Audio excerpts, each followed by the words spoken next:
This is a sermon, this is a talk on the difference that a relationship with God is supposed to make in our life. Every intimate relationship you have changes you from the inside out.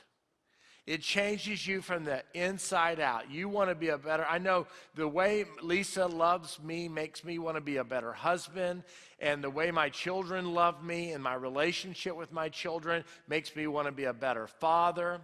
The way my grandchildren are, I want to be the best grandfather that ever was. So I want to be a great grandfather. It makes me want to change. It makes me want to show up. It makes me want to be in shape. It makes me want to eat better. I want to be there when my grandchildren, if possible, God willing, if it's possible for me to watch my grandchildren graduate from high school and get married one day. I want to be a part of that. So the point is, a relationship with Christ is supposed to be something that changes you from the inside out.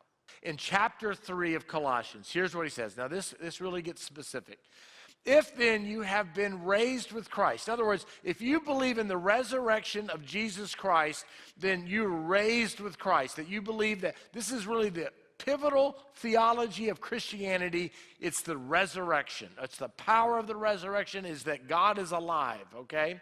So if you have been raised with Christ, believe this, then here's the admonition. Seek the things that are above, where Christ is, seated at the right hand of God. Here's another directive.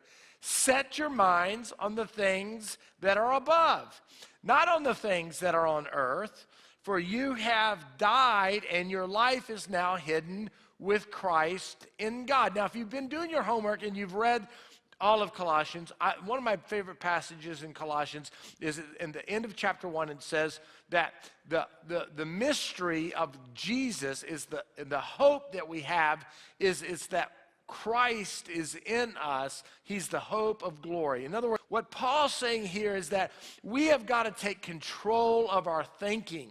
That our thoughts cannot be controlled by our culture, even the home that we grew up in, or our life experiences, that we're going to have to concentrate and think about the things that are above. And it's a reminder that spiritual growth, if you're really going to grow, well, really in any relationship, listen, this is true, you're going to have to be intentional. We think you need to be in community with other people pursuing God at some level because there will be people in front of you that are further down the road. There will be people that you'll help that aren't as far as you are. And we learn from each other, especially a church like ours where we have people from every walk of life and every age group and every marital status. You will not accidentally become more intimate with anybody, especially with God. You have to purpose it. You have to be intentional. Now, this was a common theme of Paul. Paul wrote about this quite a bit. In fact, he wrote a letter to a church in Philippi.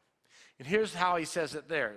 He says, finally, brothers, whatever is true, whatever is honorable, whatever is just, whatever is pure, whatever is lovely, whatever is commendable, if there is any excellence, if there is anything worthy of praise, think about these things. Think about these things. In other words, Paul says it another way. He says we have to take every thought captive, and we have to come to a place where we're purpose thinking. Now, why is that important?